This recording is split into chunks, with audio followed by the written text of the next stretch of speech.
오늘부터 두 달 동안 온 마음 다해 하나님만 사랑하라 라고 하는 전체 주제를 가지고 9번의 시리즈 설교가 진행되겠습니다. 어떻게 하면 우리가 온 마음 다해 하나님을 사랑하겠는가? 온 마음 다해 하나님을 사랑한다는 것은 과연 어떤 것인가 하는 것에 대한 9가지 주제가 나누어질 것입니다. 여러분 기대하는 마음으로 오시면 좋겠습니다. 오늘은 그 가운데 첫 번째 주제입니다. 온전한 순종이라고 하는 제목으로 여러분과 함께 말씀 나누겠습니다. 즉 하나님을 온 마음 다해 사랑하는 사람이 해야 될 가장 중요한 일은 순종이라고 하는 것이죠. 또 뒤집어서 말하면 순종으로 우리의 사랑이 표현된다라는 것입니다. 오늘 보면은 이스라엘 민족이 출애굽을 한 후에 하나님과 이스라엘 민족 사이에 언약이 맺어지는 장면입니다. 바로 그 장면에서 하나님께서 이스라엘 민족에게 요구하신 한 가지의 덕목, 그것이 바로 순종이라고 하는 덕목이었어요.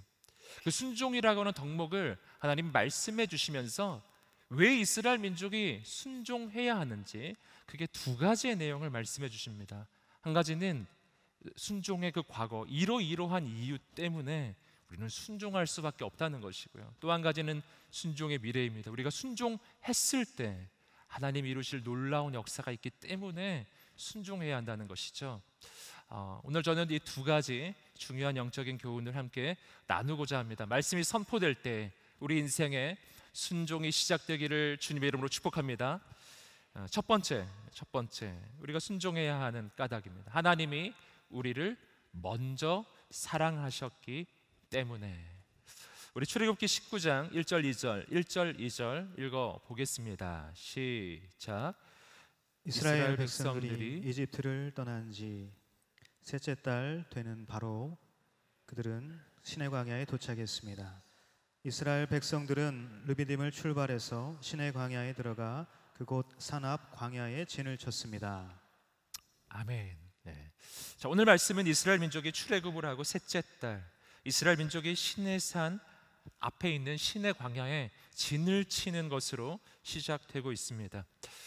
여기서 우리가 먼저 첫 번째로 발견하는 것은 뭐냐면 이스라엘 민족이 출애굽을 했는데 이집트에서 노예살이를 하다가 하나님께서 10가지의 놀라운 기적적인 그 놀라운 일을 행하시면서 그리고 홍해를 가르시면서 이스라엘 민족을 구출해 내셨는데요.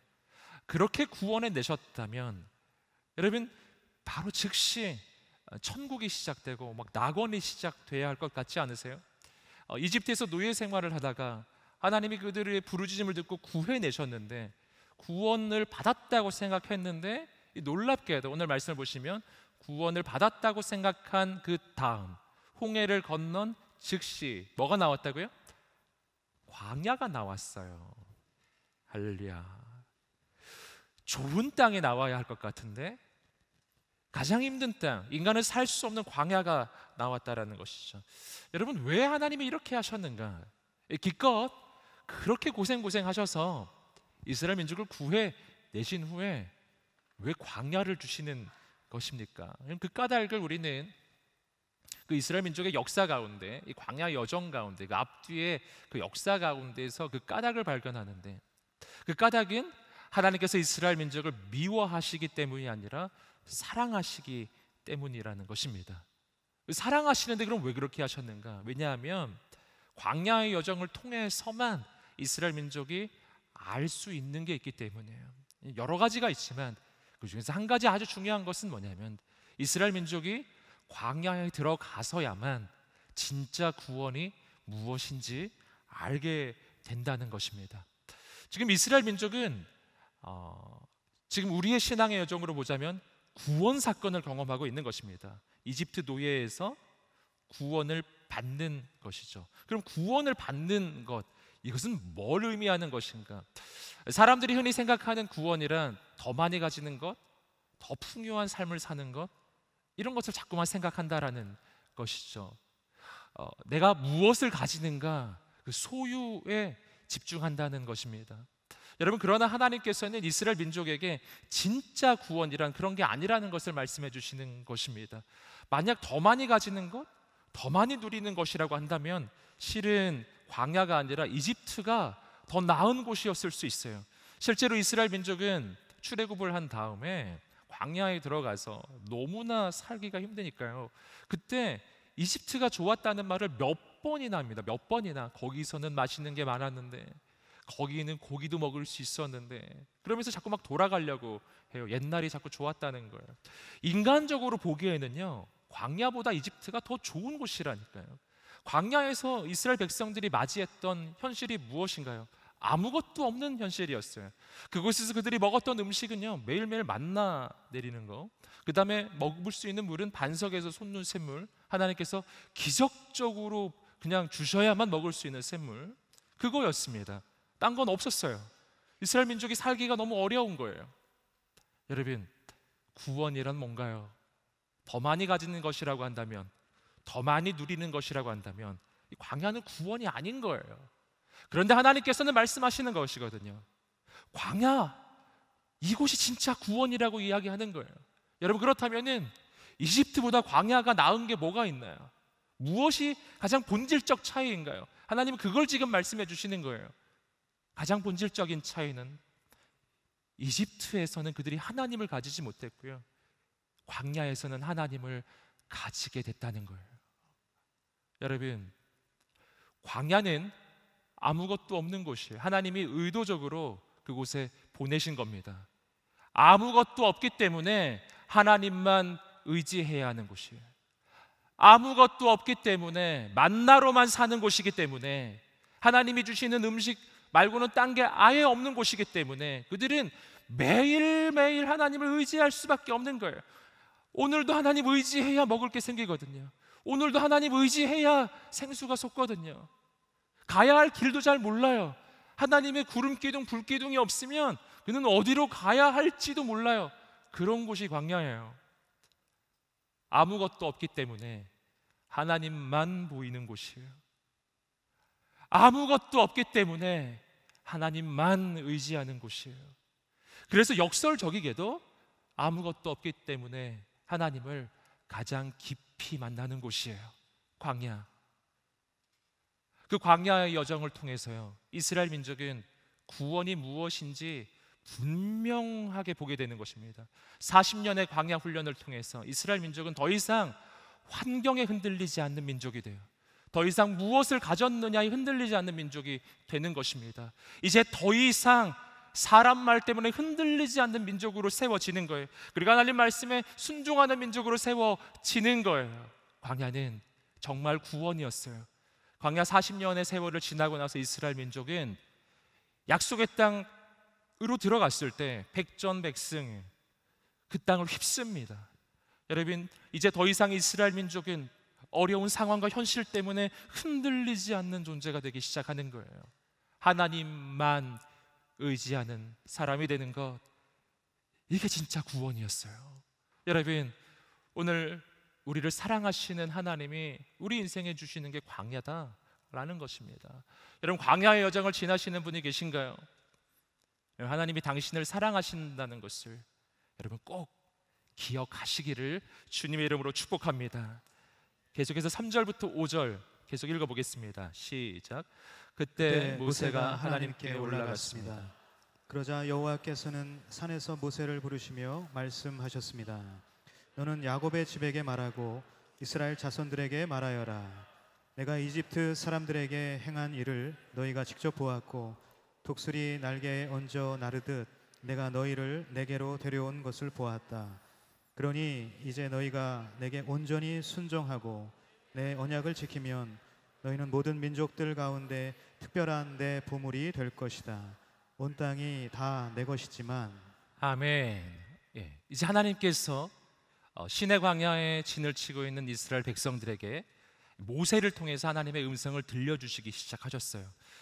하나님의 말씀이 4절, 5절, 6절 이렇게 이어서 나오는데요, 이 문장들은 크게 두 부분으로 나누어집니다. 두 부분. 그 두 부분으로 나누는 가르는 접속사가 어디 나오냐면 5절에 나와요. 그러니 라고 하는 이 접속사입니다. 5절에 나오는 그러니 이제 너희가 내게 온전히 순종하고, 이렇게 나오는 거예요. 이 그러니라고 하는 이 접속사는 인과관계의 접속사죠. 그러니까 이 앞은 원인인 거예요. 그러니 너희가 이제 내게 순종하고, 이러한 원인이 있으니 이러하니 너희는 순종하라. 아까 서두에 말씀드렸듯이 바로 순종의 과거예요. 이러이러 했기 때문에 넌 순종할 수 있고 넌 순종해야 한다는 거예요. 우리 4절 말씀 다시 한번 볼까요? 우리 4절 말씀 바로 그러니라고 하는 접속사 바로 앞 문장에 해당하는 부분입니다. 다시 한번 읽어보겠습니다. 시작. 내가 이집트 사람들에게 행한 일을 너희가 직접 보았고 독수리 날개에 얹어 나르듯 내가 너희를 내게로 데려온 것을 보았다. 하나님께서 이스라엘 민족에게 하신 일이에요. 너희가 이집트에서 노예 생활하고 있을 때 내가 너희를 그곳에서 구해냈다. 너희를 구해낼 때 얼마나 놀라운 일이 일어났는지 너희는 그것을 보았다. 여러분 잘 아시는 것처럼 10가지 놀라운 재앙이 그곳에 있었고요. 홍해가 갈라지는 기적이 일어난 거예요. 하나님께서는 이렇게 비유적으로 말씀하셨어요. 독수리가 날개에 얹어 나르듯이 내가 너희를 내게로 데려온 것이다. 여러분 이렇게 하나님이 하셨기 때문에 그러니 순종하라. 그러니 순종하라. 이렇게 말씀해 주시는 것입니다. 여러분 여기서 우리는 순종의 올바른 순서를 발견하는 거예요. 우리 신앙의 여정 가운데 우리가 순종을 했기 때문에 하나님이 내게 구원을 베풀어 주시는 것이 아니에요. 반대입니다. 하나님이 나를 구원하셨기 때문에 내가 순종할 수가 있게 되는 거예요. 우리가 이 순서를 자꾸만 헷갈려요. 내가 순종해야 하나님의 복을 받게 되는 것이 아니에요. 반대예요. 하나님이 내게 복을 내려주셨기 때문에 난 순종해야 하는 거예요. 내가 순종을 해야 하나님의 사랑을 받게 되는 게 아니에요. 반대예요. 하나님은 내가 아직 연약할 때, 내가 아직 부족할 때, 내가 아무것도 아니었을 때 그때 나를 사랑해 주셔서 나를 저 이집트와 같은 이 죄악의 그 노예 상태에서 나를 건져내 주셨기 때문에 내가 하나님께 순종해야 하는 거예요. 순서를 보셔야 합니다. 내가 자격을 갖추었기 때문에, 그래서 하나님이 날 구원해 주셨고, 그래서 내가 순종하게 되는 게, 그렇죠, 이건 그런 거네요. 말을 하다 보니까요, 그런 거네. 자격을 갖추지 못했지만 하나님이 나를 구원해 주셨기 때문에 내가 순종을 할 수 있는 힘이 생기게 되고요. 하나님께서 아무런 조건 없이 나를 구해 주셨기 때문에 내가 하나님께 순종할 수가 있게 되는 거예요. 로마서 5장 8절은 이것을 이렇게 표현합니다. 로마서 5장 8절입니다. 읽어보겠습니다. 시작. 그러나 우리가 아직 죄인 되었을 때 그리스도께서 우리를 위해 죽으심으로 하나님께서는 우리에 대한 그분의 사랑을 나타내셨습니다. 우리가 아직 죄인이었을 때, 그때 하나님의 사랑은 이미 시작된 것이었어요. 여러분, 하나님께서는 이스라엘 민족이 잘나고 대단하고 그리고 많은 걸 갖춘 민족이었기 때문에 그들을 선택해서 이끌어내신 게 아니었어요. 그들이 너무나 부족하지만, 너무나 연약하지만 그들을 구원해 주신 것입니다. 그렇기 때문에 이제는 순종하라고 말씀하시는 것입니다. 여러분, 순종이란 마지못해 어쩔 수 없이 하나님 말씀하시니까 할 수 없이 하게 되는 게 아니라는 거예요. 오늘 하나님의 말씀은 이것입니다. 하나님께서 내게 베풀어 주신 은혜가 너무 크기 때문에, 하나님께서 내게 베풀어 주신 사랑이 너무 크기 때문에, 그래서 내가 그 은혜와 사랑을 기억할 때 순종하지 않을 수가 없는 거예요. 여러분, 그러므로 내가 순종을 생각할 때요, 무엇보다 먼저 생각해야 할 것은 하나님께서 내게 베풀어 주신 은혜라고 하는 것입니다. 또 한 가지 발견하는, 여기서 하나님의 사랑의 비밀, 앞에서 말씀드렸던 것처럼 하나님의 사랑은 가장 부족하고 가장 연약한 자들을 향해 있다는 것입니다. 여러분, 하나님께서는요, 이스라엘 민족을 이끌어내실 때, 그때 그 이스라엘 민족의 구원을 넘어서서 정말 크고 놀라운 계획을 가지고 계셨어요. 오늘도 이 말씀 속에서 드러나고, 이후에 하나님의 구원의 전 역사를 보면 우리가 그것을 알게 되는데요, 하나님께서 이스라엘 민족을 이끌어내실 때 단순히 이스라엘 민족이 이집트에서 고통당하고 있었기 때문에, 그래서 불쌍해서 그들을 구해내신 것이었다면, 여러분, 그렇다면 이스라엘 구원의 역사는 그냥 홍해 갈라지면서 그 건너가면서 끝이 나는 거예요. 하지만 그렇게 끝나지 않거든요. 하나님은 그 다음에 이스라엘 민족을 계속 붙잡으시거든요. 광야를 통해서 약속의 땅으로, 그리고 이스라엘 민족의 역사를 계속해서 주관하시고 계속해서 이끌어 가시거든요. 여기서 우리는 중요한 사실을 알게 되는 거예요. 하나님께서 이스라엘 민족을 구해내신 까닭은 이스라엘 민족이 불쌍해서 단순히 구해주신 것이 아니라 이스라엘을 통해서 행하실 크고 놀라운 계획이 있기 때문이라는 것입니다. 그 계획이 무엇인가? 그것은 온 세상의 구원을 얻는 것입니다. 모든 민족의 구원을 얻는 거예요.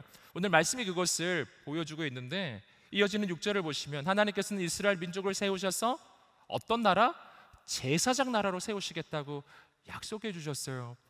여러분, 제사장 나라라는 게 뭔가요? 제사장은 하나님을 모르는 사람들, 그 사람들을 하나님께로 인도하는 역할을 하는 게 제사장이에요. 여러분, 제사장 나라라는 게 뭐겠어요? 여러분, 제사장 나라는 모든 나라를 하나님께로 연결하는, 하나님께로 이끄는 그런 나라 되게 하시는 거였어요. 여러분, 하나님의 계획은 이스라엘 하나로 끝나는 게 아니에요. 이스라엘을 통해서 모든 민족이 구원을 얻는 그 꿈을 하나님이 꾸시는 것입니다. 여러분, 하나님께는 계획이 있어요. 여러분, 한번 생각해 보십시오. 온 세상을 구하는 이런 나라, 그런 나라 하나님이 세우시기를 원하셨는데, 인간적으로 생각해 보면은요, 어떤 나라 선택하는 게 좋겠습니까? 그 당시에 세계 최강대국이 이집트였어요. 여러분, 그렇다면은 이집트 선택하는 게 좋지 않았을까요? 그러면 강력한 영향력으로 하나님의 역사가 이루어지지 않았을까요? 여러분, 그런데 하나님 그렇게 안 하셨다는 거예요. 하나님께는 조금 더 손쉬운 방법도 있었어요. 장차 하나님께서 하나님의 나라를 세울 곳이 가나안 땅이었거든요. 그렇다면은 그냥 가나안 땅에 이미 7 족속이 살고 있었잖아요. 그러면 그 7 족속 중에 이미 살고 있는 민족 중에 하나 선택하셔가지고, 그래서 하나님의 일을 이루실 수도 있었잖아요. 여러분, 그런데 그렇게 하지 않으셨거든요. 이 과정을 보시면 너무 복잡한 거예요. 이집트에서 노예로 살고 있었던 그 작은 민족, 그 민족을 이집트에서 출애굽을 시킬 때 정말 놀라운 일을 행하셨어야 했고, 그리고 나서 또 바로 된 게 아니에요. 40년의 광야의 여정을 지났어야 했던 거예요. 그리고 나서 그 가나안 땅에 들어가서 또 정복 과정을 또 겪었어야 했어요. 너무 복잡하잖아요. 시간도 너무 오래 걸리고 과정도 너무 힘든 거예요. 여러분, 그런데 하나님께서는 그 모든 것을 감수하고서 가장 큰 나라, 가장 큰 민족이 아니라 가장 작은 민족, 가장 연약한 민족, 가장 부족한 사람들을 선택하셨다는 것입니다. 여러분, 왜 그렇게 하셨는가? 왜 하나님은 손쉬운 길을 선택하지 않으셨는가? 왜 하나님은 대단한 민족 선택하지 않으셨는가? 그 까닭을 성경에서요 직접 하나님이 설명해 주시는 장면이 있습니다. 신명기 7장 7절 8절입니다. 7절 8절 읽어보겠습니다. 시작. 여호와께서 너희를 기뻐하시고 선택하신 것은 너희가 다른 민족들보다 수가 많아서가 아니다. 너희는 오히려 민족들 가운데 수가 가장 적었다. 이는 오직 여호와께서 너희를 사랑하셨고 너희를 강한 손으로 이끌어내 그 종살이 하던 땅에서 이집트 왕 바로의 권력에서 너희를 속량하시겠다고 너희 조상들에게 맹세한 것을 지키시기 위함이었다. 아멘. 하나님께서 왜 작고 부족한 민족 이스라엘을 선택하셨다고요? 왜냐하면 신명기 7장 8절을 보시면 하나님께서 말씀하십니다. 오직 여호와께서 너희를 사랑하셨고, 사랑하기 때문에 이스라엘 민족을 사랑했기 때문이에요.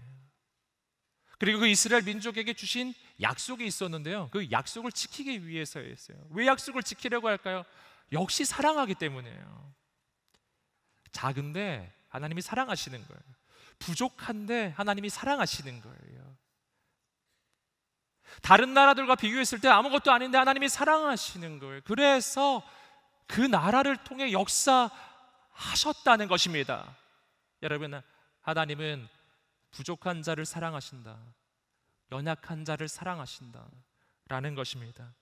여러분, 사랑하면 사랑하는 그를 통해 일하기 원하는 거예요. 여러분, 그리고 우리에게 순종하라고 말씀하시는 거예요.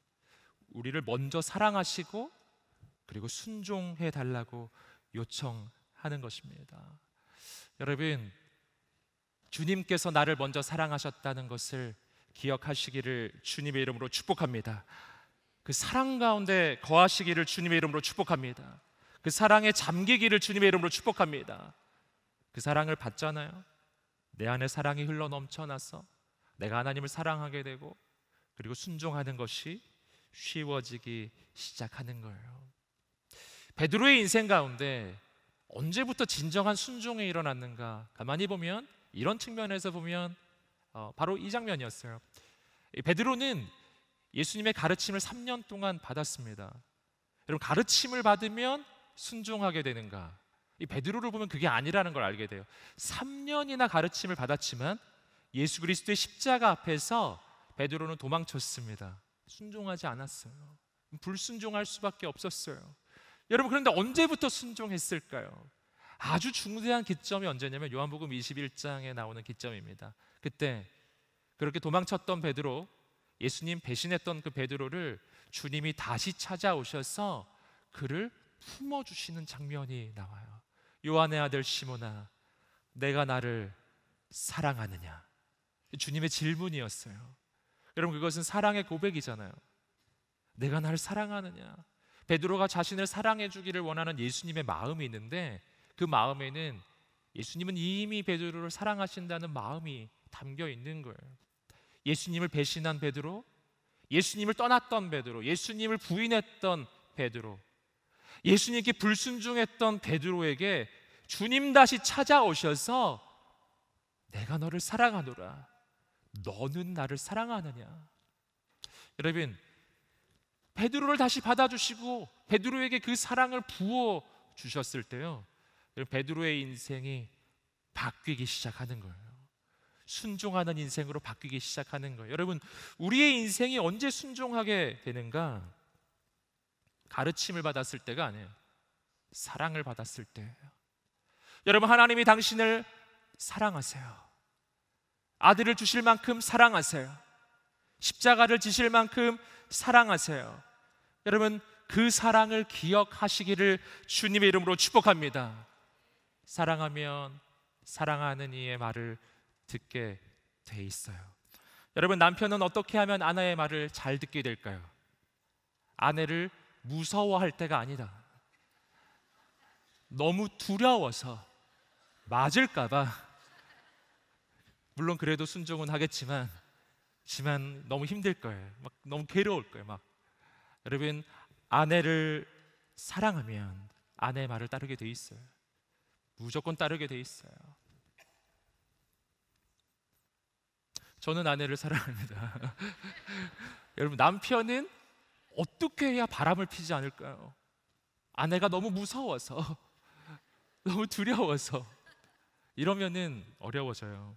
여러분, 단순해요. 아내를 사랑하면 돼요. 아내를 사랑하면 돼요. 사랑하면 다른 데 눈이 돌아가지 않는 거예요.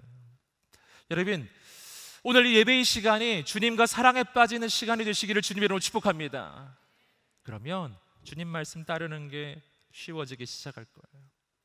두 번째 이야기입니다. 두 번째, 순종하면 하나님의 비전이 이루어지기 때문에. 순종의 두 번째 이유입니다. 출애굽기 19장 5절 6절 말씀입니다. 5절 6절 읽어보겠습니다. 시작. 그러니 이제 너희가 내게 온전히 순종하고 내 언약을 지키면 너희는 모든 민족들 가운데 특별한 내 보물이 될 것이다. 온 땅이 다 내 것이지만 너희는 내게 제사장 나라 거룩한 민족이 될 것이다. 너는 이 말을 이스라엘 백성들에게 전하여라.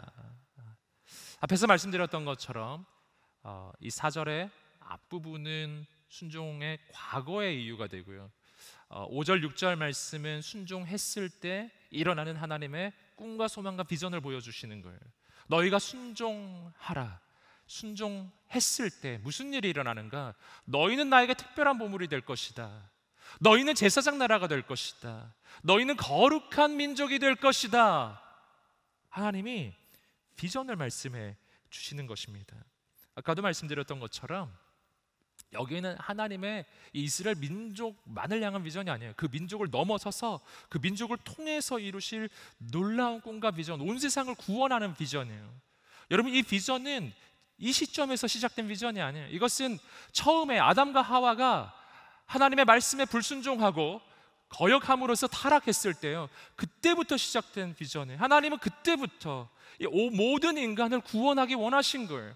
여러분, 아담의 모든 후예들, 그 모든 후예들은 죄 가운데 태어나고요, 죄인으로 태어납니다. 태어날 때부터 하나님을 거역하는 거예요. 거역이 그들의 본성이에요. 불순종이 그들의 본성이에요. 여러분, 죄인이어서 죄를 지을 수밖에 없는 인간들. 그래서요, 여러분, 아담과 하와의 그 후예들이 저질렀던 것은 끝없는 죄악이에요. 끝없는 죄악, 끝없는 죄악. 그래서 아담의 후예들 모두 다 하나님을 거역하고 하나님으로부터 벗어나 불순종과 죄악의 길을 걸어가고 있을 때 하나님은 이 인간들을 구하기를 원하셨어요. 그 모든 이 영적인 흐름을 역전시키기를 원하셨어요. 여러분, 그런데 하나님은 어떤 방법을 쓰시는가? 한 사람을 선택하신다. 그리고 한 민족을 선택하신다라는 거예요. 하나님이 이스라엘 민족을 선택하시기 전에 이스라엘 민족의 시주가 되는 아브라함을 선택하셨어요. 한 사람을 선택하셨어요. 그리고 동일한 꿈과 비전을 말씀해 주신 거예요. 창세기 12장 2절 3절, 하나님께서 아브라함에게 주시는 약속의 말씀 가운데 있는 하나님의 비전입니다. 읽어보겠습니다. 시작. 내가 너를 큰 민족으로 만들고 내게 복을 주어 내 이름을 크게 할 것이니 내가 복의 근원이 될 것이다. 너를 축복하는 사람에게는 내가 복을 주고 너를 저주하는 사람에게는 내가 저주하리니 땅의 모든 족속이 너로 인해 복을 받을 것이다. 아멘. 아브라함에게 주신 하나님의 이 약속의 말씀은 아브라함의 인생만을 향한 축복의 약속이 아니에요. 여기서 보시면 아브라함을 통해서 하나님은 민족을 세우시겠다고 약속하셨어요. 땅을 주시겠다고 약속하셨어요. 바로 이 약속이 오늘 출애굽기 19장 지금 5절 6절에서 지금 성취되고 있는 장면이에요. 아브라함의 후손, 아브라함, 이삭, 야곱을 거쳐가면서 처음에는 가족에 불과했고 그 다음에는 한 부족에 불과했어요. 그냥 한 무리의 사람에 불과했대요. 그냥 야곱 집안일 뿐이었어요. 그런데 출애굽기 19장 5절 6절에서 하나님과 언약이 체결되면서 이제 더 이상 그냥 한 부족만이 아니에요. 그냥 한 무리의 사람일 정도가 아닌 거예요. 이제는 하나님께 선택받은 하나님의 언약 백성으로서 이스라엘 민족이 출현하는 것입니다. 바로 아브라함에게 주신 약속이 성취되는 장면이에요. 그리고 한 발짝 더 나가는 거예요. 창세기 12장 3절을 보시면 너를 축복하는 사람에게는 내가 복을 주고 너를 저주하는 사람에게는 내가 저주하리니 땅의 모든 족속이 너로 인해 복을 받을 것이다. 땅의 모든 족속을 향한 비전이에요. 너의 자손을 통해 모든 족속이 구원을 얻게 될 것이다. 동일한 약속이죠. 이 약속이 반복되고 있는 거예요. 아브라함의 자손을 통해 세워진 이스라엘 나라가 제사장 나라가 되어 모든 나라를 주께 돌아오게 하는 나라, 구원의 통로가 되고 축복의 통로가 되는 나라, 그런 나라 세우기 원하시는 것입니다. 여러분, 여기서 우리가 깨닫게 되는 거예요. 나의 꿈보다 하나님의 꿈은 언제나 더욱 크고 놀랍다라는 것입니다. 함께 따라해 보시겠습니다. 나의 꿈보다 하나님의 비전이 더욱 크고 더욱 놀랍다. 아멘. 예, 계속해서 말씀드리지만 그렇기 때문에 오늘 우리 청년의 때 진정 꿈을 품어야 되고 비전을 붙잡아야 합니다. 근데 어떤 꿈, 어떤 비전이냐는 거예요. 나의 꿈, 나의 비전이 아니라 하나님께서 내게 부어주시는 꿈, 하나님께서 보여주시는 비전, 하나님의 비전을 붙잡는 여러분 되시기를 주님의 이름으로 축복합니다. 여러분 한번 생각해 보세요. 이스라엘 민족이 이집트에서 노예 생활을 하고 있을 때 그들의 꿈이 무엇이었을까요? 탈출이죠. 해방이에요. 그냥 이집트에서 나가기만 하면 되는 거예요. 여러분, 그들은 그냥 노예 생활에서 벗어나는 것, 그거 이상 그들이 꿈꿀 수 있었을까요? 더 이상 꿈꿀 수 없었을 거예요. 지금 부딪힌 문제가 너무 컸거든요. 지금 상대하고 있는 이집트는 세계 최강대국, 세계 최강의 군대인데 어떻게 오합지졸 이스라엘 민족이 상대를 합니까? 여기서 벗어나는 것만 해도 불가능하게만 보이는 꿈이에요. 여러분, 그런데 하나님은 그들을 향해서 그런 민족을 바라보면서 그저 해방되는 것 그 이상의 놀라운 꿈, 바로 이들을 통해서 온 세상을 구원하는 꿈을 꾸셨다라는 것입니다. 여러분, 자신을 어떻게 바라보고 계세요? 어떤 꿈을 꾸고 계세요? 우리가 꾸는 꿈은요, 대체로 이런 꿈이죠. 내가 지금 당장 부딪힌 이 문제를 해결하는 거예요. 지금 부딪힌 문제 너무 힘든 거예요. 여기서 지금 벗어나는 게 그냥 꿈인 거예요. 그것만 되면은 그냥 다 될 것만 같은 거예요. 여러분, 그러나 여러분을 격려하고 축복합니다. 하나님께서 여러분의 인생 한 사람 한 사람 바라보시면서 가지고 계시는 계획은 더욱 크고 더욱 놀랍다는 것입니다. 하나님은 아브라함 한 사람을 보면서 한 민족을 바라보셨어요. 아브라함 한 사람을 바라보면서 아브라함의 자손들을 바라보셨어요. 아브라함 한 사람을 바라보면서 그의 자손 가운데 나올 예수 그리스도 메시아를 보셨고, 메시아를 통해서 온 세상에 구원받는 꿈을 꾸셨어요. 한 사람을 보면서 하나님의 머릿속에는, 하나님의 비전 속에는요, 역사 전체가 펼쳐지는 것이었어요. 아브라함이 그걸 알았겠어요? 아브라함의 꿈이라는 건 그냥 아들 하나 낳는 것 뿐이었지만 하나님의 꿈은 그 이상이라니까요. 비교할 수가 없어요. 이스라엘 민족을 향해서 하나님이 가지고 계신 꿈은 너무나 큰 것이었어요. 여러분, 격려합니다. 축복합니다. 오늘 이 예배의 시간이 하나님의 꿈을 붙잡는 시간이 되시기를 주님의 이름으로 축복합니다. 이것이 바로 오늘 우리가 순종을 해야 되는 매우 중요한 이유예요. 내가 하나님의 뜻에 순종할 때 내 한계를 넘어서고 나의 꿈 그 이상의 하나님의 비전이 펼쳐지기 시작하기 때문이에요. 여러분, 그렇기 때문에 이 순종이라고 하는 것은 뭐냐면 나의 인생을 하나님의 손에 맡겨드리는 것입니다. 하나님의 손에 맡기는 거예요. 그러므로 순종은 이해가 되어서 하는 것이 아니라 하나님을 신뢰함으로 하는 것입니다. 하나님의 꿈은요, 내가 이해가 잘 안 되게 돼 있어요. 아브라함이 어떻게 천하 만민이 구원을 얻는 그런 꿈을 이해할 수 있었겠어요? 이스라엘 민족이 그런 꿈을 이해할 수 있었겠어요?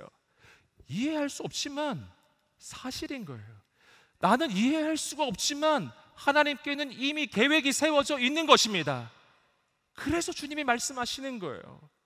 너희가 내게 온전히 순종하면, 할렐루야. 여러분, 순종만 하라.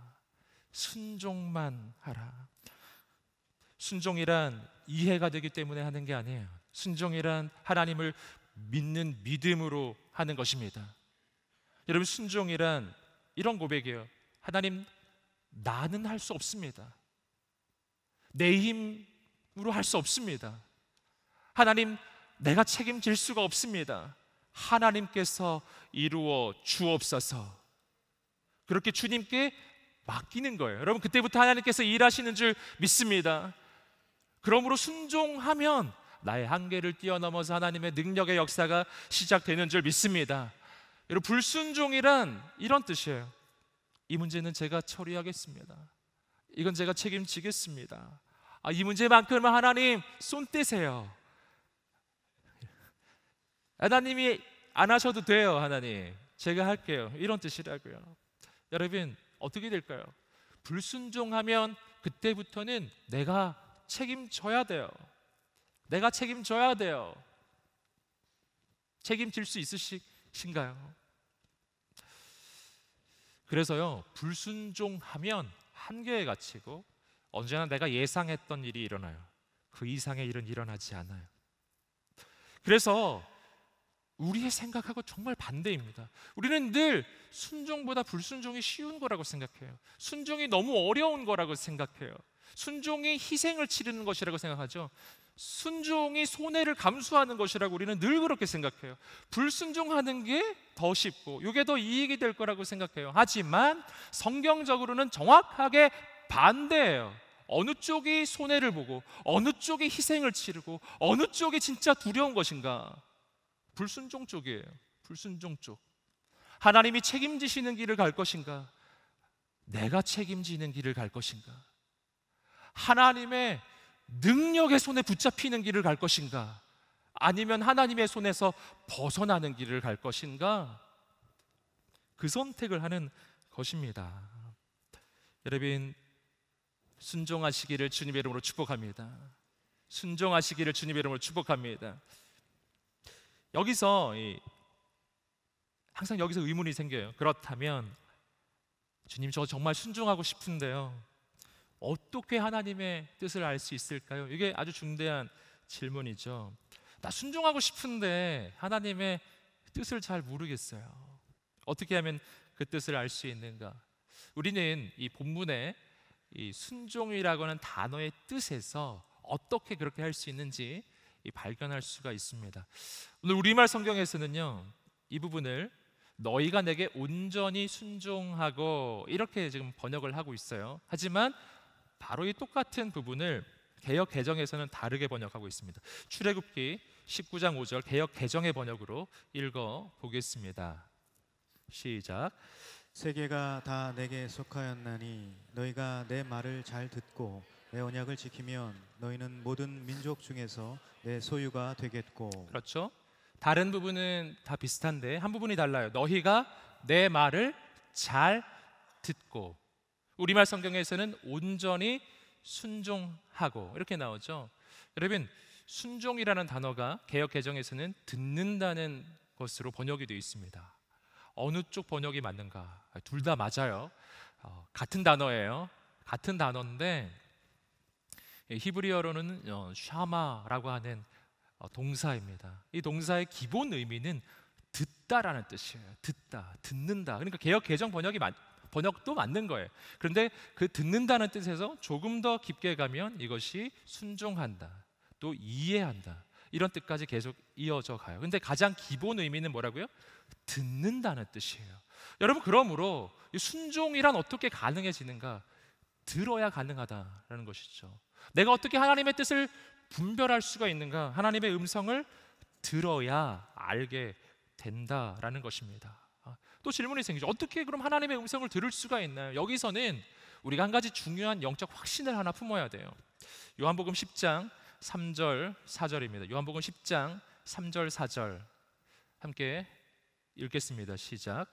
움직이는 목자를 위해 문을 열어주고 양들은 목자의 음성을 알아듣는다. 목자는 자기 양들의 이름을 하나하나 부르며 밖으로 데리고 나간다. 자기 양들을 다 불러낸 다음에 목자가 앞서가면 양들은 목자의 음성을 알고 뒤따라간다. 아멘. 자, 말씀을 보시면 양들은 목자의 음성을 듣는다고 돼 있죠. 거기에 많은 목자들이 있겠지만 이 양들은요, 자기 목자의 음성을 정확하게 분별해서 딴 사람이 부를 때는 따라가지 않는 거예요. 하지만 나의 목자가 말할 때 따라간다라는 것입니다. 이게 뭐를 얘기하는 거냐면요, 우리가 예수 믿고 구원받고 하나님의 자녀가 되잖아요. 그리고 하나님의 백성이 되잖아요. 우리가 신분적, 존재적 변화가 일어나면 반드시 우리의 귀가 열려지게 돼 있어요. 우리는 반드시 하나님의 음성을 들을 수 있는 귀가 열리게 되어 있습니다. 이건 하나님의 약속이에요.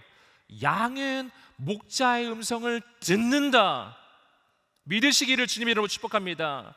함께 외쳐보겠습니다. 양은 목자의 음성을 들을 수 있다. 다시 외쳐보겠어요. 나도 들을 수 있다. 아멘. 믿으세요?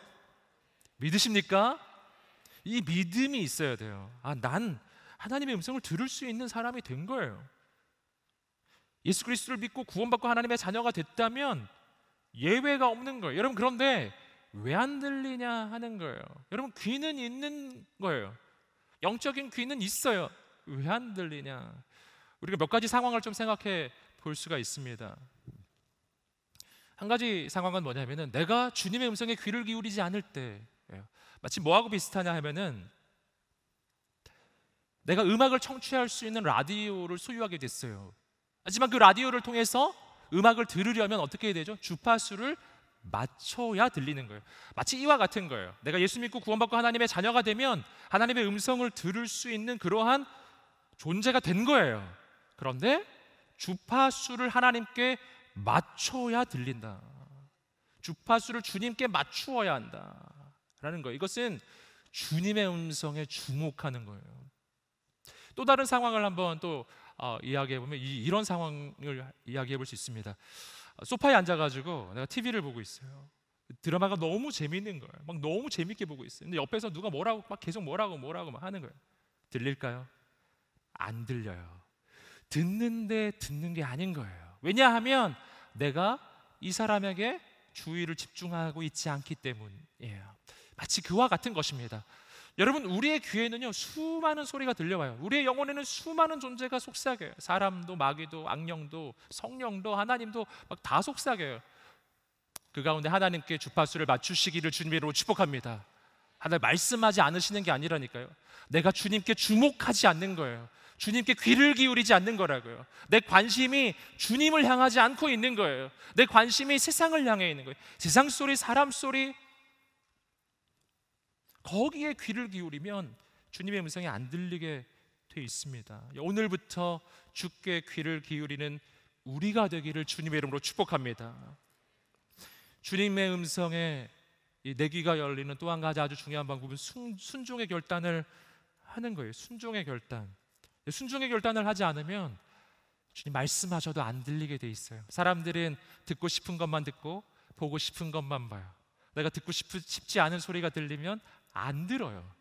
듣지를 않아요. 그것은 하나님과의 관계에서도 마찬가지예요. 사람들은 놀랍게도 기도하기 전에 기도 응답이 무엇인지 이미 정해놨어요. 내가 들을 기도 응답은 정해져 있어요. 그거 외에 있는 응답이 아닌 거예요. 하나님, 정답은 3번입니다. 3번이라고 말해주세요. 이렇게. 참 황당한 거 아니에요?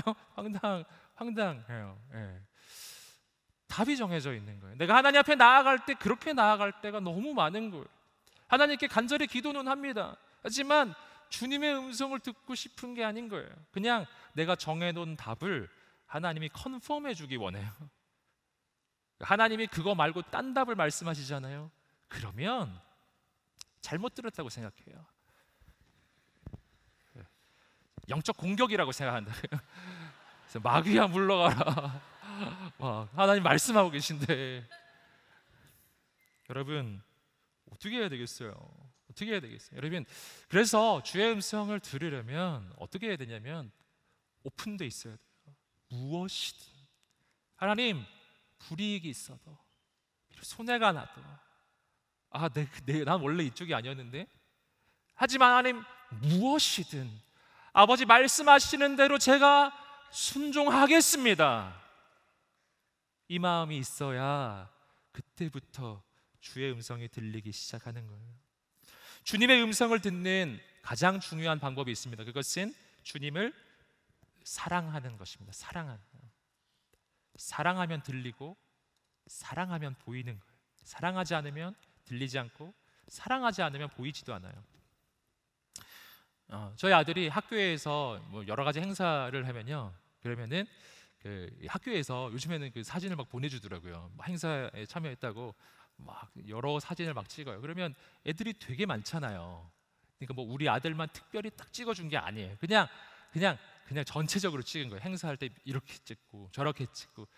그런 사진 아시죠? 그런 사진을 막 보내줘요. 그러면 저희 아내하고 저하고 뭐 할까요? 딴 애들 안 찾습니다. 관심 없어요. 이제 지금 우리 아들이 어디 있나 이거 찾거든요. 찾아요.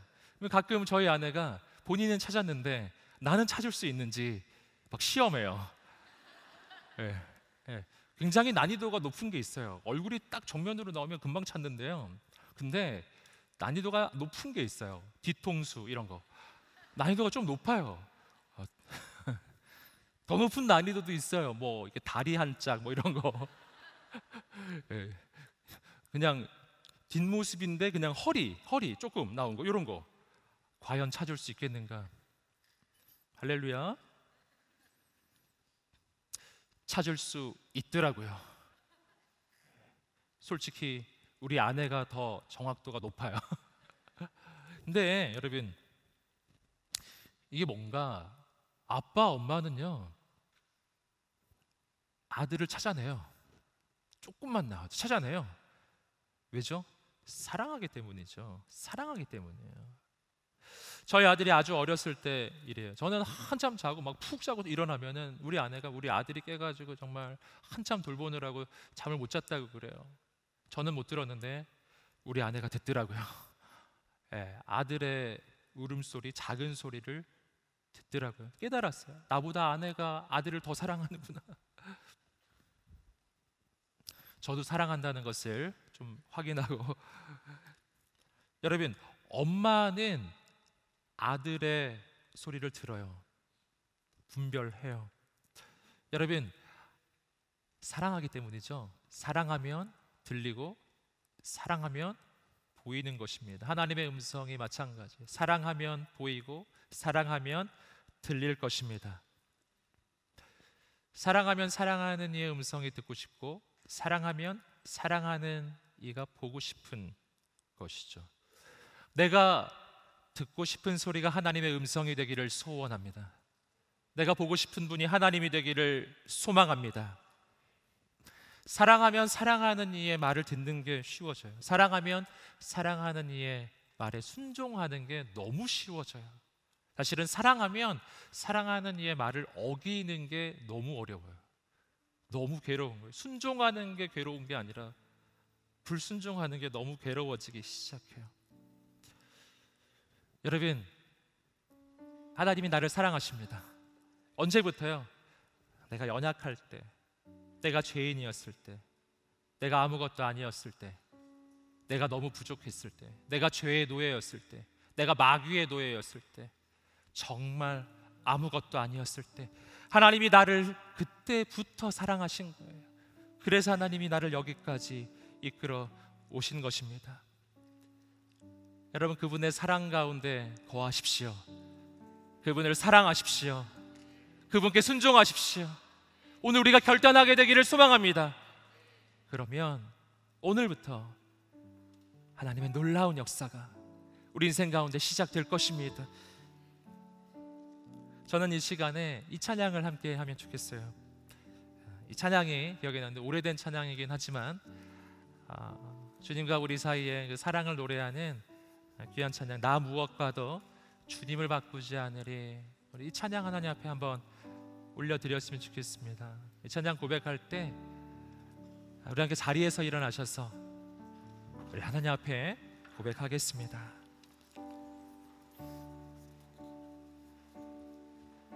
나 무엇과도 주님을 바꾸지 않으리. 다른 어떤 은혜 구하지 않으리. 오직 주님만이 내 삶의 도움이시니 주의 얼굴 보기 원합니다. 나 무엇과도 주님을 바꾸지 않으리. 다른 어떤 은혜 구하지 않으리.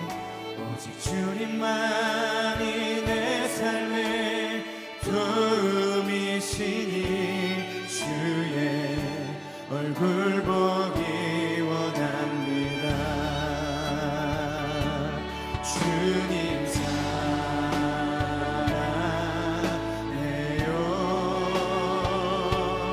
온 맘과 정성 다해 하나님의 신실한 친구 되기 원합니다. 주님 사랑해요.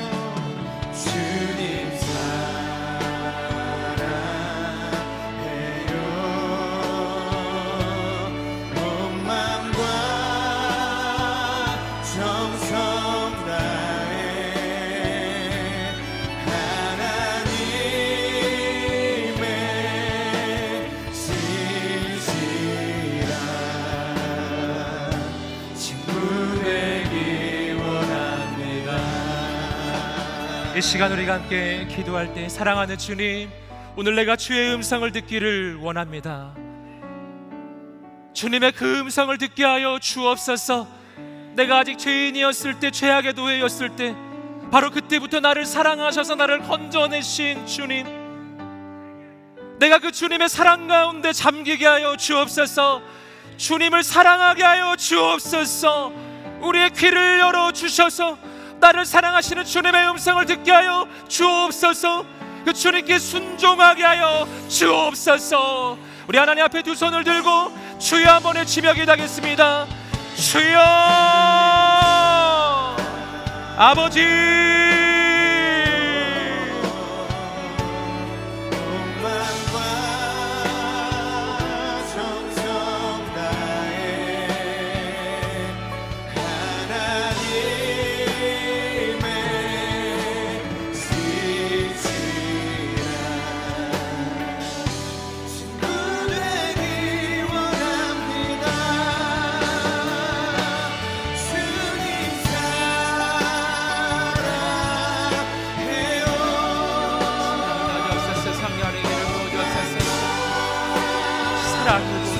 성령으로 기름 부어주옵소서. 주의 사랑을 부어주옵소서. 주의 사랑 가운데 거하게 하여 주옵소서. 하나님,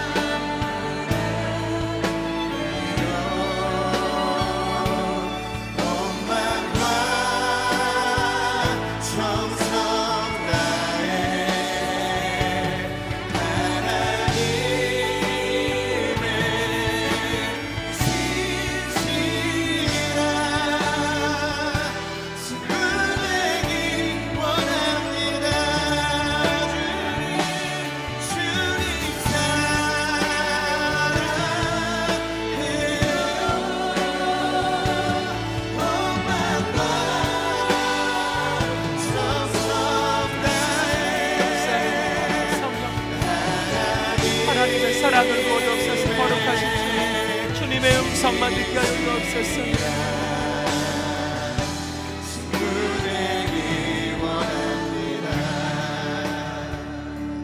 주님 사랑해요.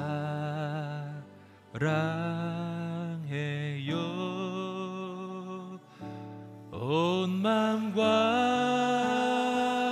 정성 다해 하나님의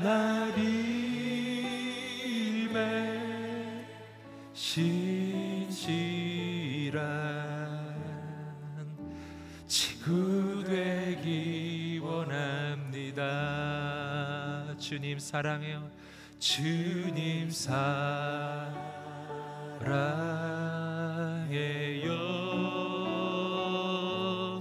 온 마음과 정성 다해 하나님의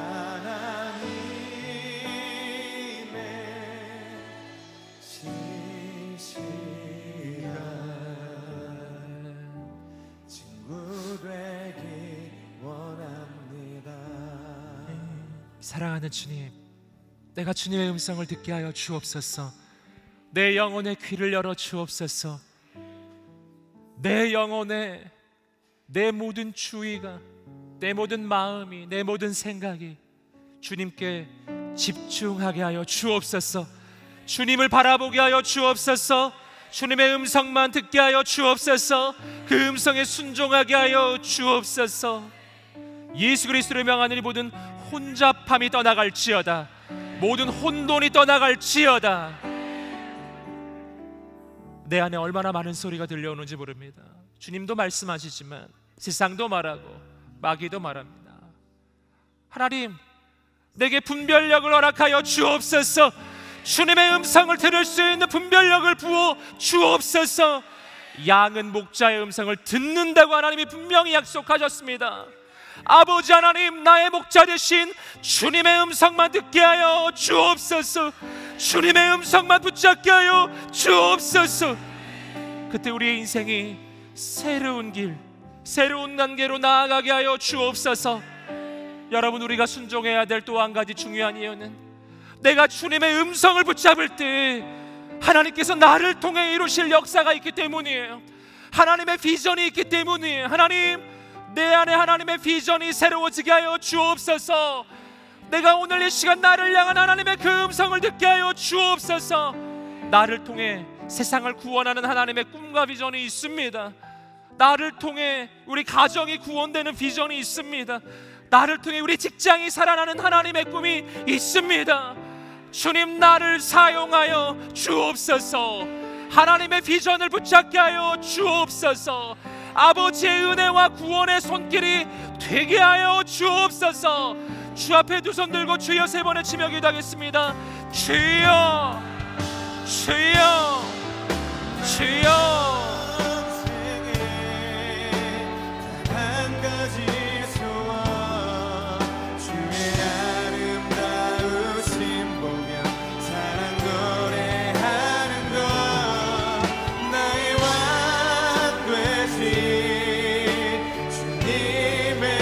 성령 외가여 주옵소서.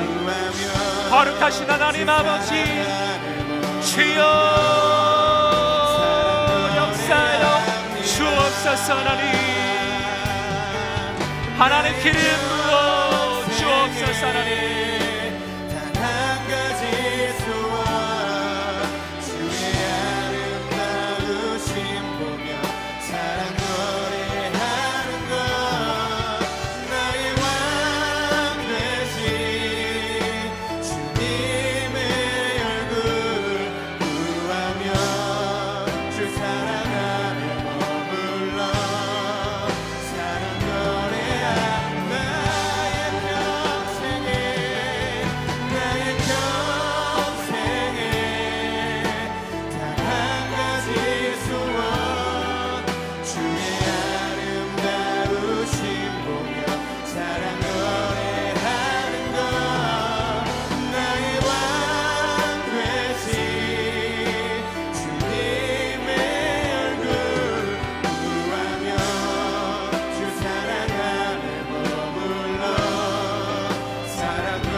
사랑하는 주님, 하나님의 꿈을 꾸게 하여 주옵소서. 나를 통해 한 영혼이 살아나는 하나님의 꿈을 꾸게 하여 주옵소서. 하나님의 비전을 보게 하여 주옵소서. 오 주님, 나를 보내시는 곳곳마다 하나님의 나라가 임하게 하여 주옵소서. 우리 가정에 하나님의 나라가 임하게 하여 주옵소서. 직장에 하나님의 나라가 임하게 하여 주옵소서. 이 민족과 열방 가운데 내가 하나님의 평화의 통로, 구원의 통로가 되게 하여 주옵소서. 아버지, 내 눈이 열려지기를 원합니다. 나를 향한 하나님의 꿈을 꾸게 되기를 소원합니다. 하나님, 내 영혼이 깨어나게 되기를 소원합니다. 나를 사랑하시는 하나님을 만나게 하여 주옵소서. 하나님의 꿈과 소망과 비전을 향하여 달려가게 하여 주옵소서. 내 영혼이 불타오르게 하여 주옵소서. 하나님을 향한 사랑으로 불타오르게 하여 주옵소서. 아버지, 내 영혼의 모든 죄악들을 태워 주옵소서. 헛된 생각을 태워 주옵소서. 모든 거짓을 태워 주옵소서. 모든 교만을 태워 주옵소서. 모든 음란을 태워 주옵소서. 모든 죄악을 태워 주옵소서. 내가 거룩하고 정결한 하나님의 은혜의 통로가 되게 하여 주옵소서. 하나님, 나와 하나님 사이에 아무런 장애물도 없어지기를 원합니다. 나와 하나님 사이에 가로막는 그 모든 그 안개가 사라지기를 원합니다. 주님의 빛이 태양빛처럼 내 영혼에 비추어지기를 소원합니다. 모든 것이 다 드러나기를 원합니다. 내 안에 임하여 주옵소서. 주님으로만 내 영혼이 충만해지게 하여 주옵소서. 아버지의 사랑으로만 충만하게 하여 주옵소서. 가짜 사랑에 목매지 않게 해주십시오. 가짜 인간의 사랑에 목을 매고 세상의 가치에 목을 매는 인생이 되지 않게 하시고, 내 영혼을 채워주시는 진짜 사랑, 나의 아버지의 사랑, 창조주의 사랑, 하나님의 사랑 가운데 매일매일 거하게 하여 주옵소서. 그분의 음성을 따라가는 것이 부담이 되는 것이 아니라 기쁨이 되기 원합니다. 순종은 내 인생의 기쁨입니다. 능력입니다. 소망입니다. 이 길 외에는 다른 길은 없는 것입니다. 감사합니다. 주님, 나에게 최고의 길을 주시는 주님께 감사를 드리며, 하나님, 작은 예물을 구별하여 드립니다. 이 작은 예물 많이 아니라 나의 인생도 미래도 다 주의 것입니다. 사용하여 주옵소서. 주의 손에 붙잡히게 하여 주옵소서.